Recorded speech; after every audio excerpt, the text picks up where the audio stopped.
today. The chair now recognizes the gentleman from Ohio, Mr. Wenstrup, for 5 minutes. Thank you, Chairman Neguse and Ranking Member Fulcher, for holding this hearing today. I'm grateful that the committee is considering my legislation, H.R. 6799, the John P. Parker House Study Act. I want to take a moment to share with you John Parker's story and his contributions to the Underground Railroad and abolitionist movement. His legacy is a deserving part of our rich American history to be preserved and shared as part of the national park system. John Parker was born into slavery and bought his freedom in 1845. Establishing himself in Ripley, Ohio, he became a renowned African-American entrepreneur, foundry owner, and inventor with several patents to his name.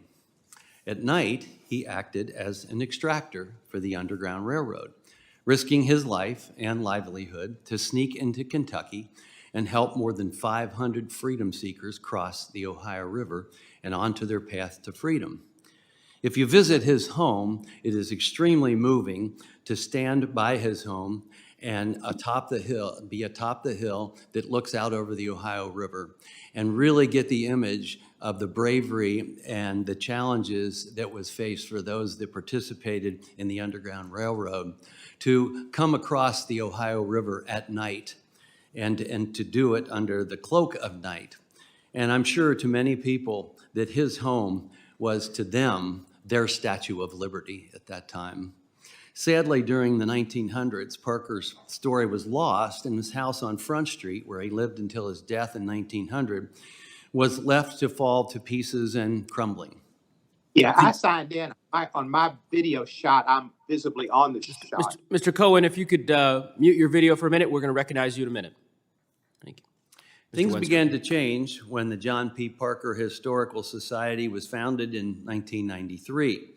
Led by President Carol Stivers, who you will hear from later today, the society was able to raise funds to buy the house, which they did in 1996. I cannot compliment Mrs. Stivers enough for her leadership and service to our community in championing John Parker's legacy for future generations.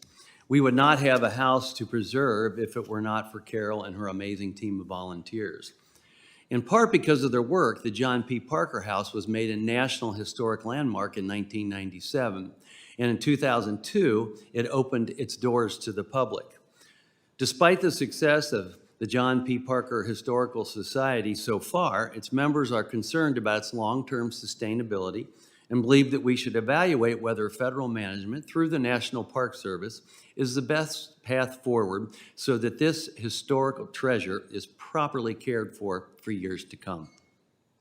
The National Park Service has already completed a reconnaissance survey of the Parker House, which determined that the site likely meets the suitability and feasibility requirements, while also recommending that a special resource study be completed to definitively answer those questions and evaluate all possible management alternatives, including federal ownership through the National Park Service.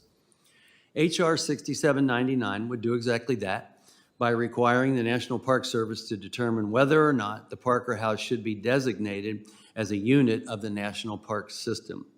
So thank you once again, Chairman and Ranking Member, for considering this legislation. I hope all members of the committee will join me in supporting H.R. 6799 to ensure that generations to come can learn about the incredible legacy of John P. Parker through visiting his home in Ripley, Ohio.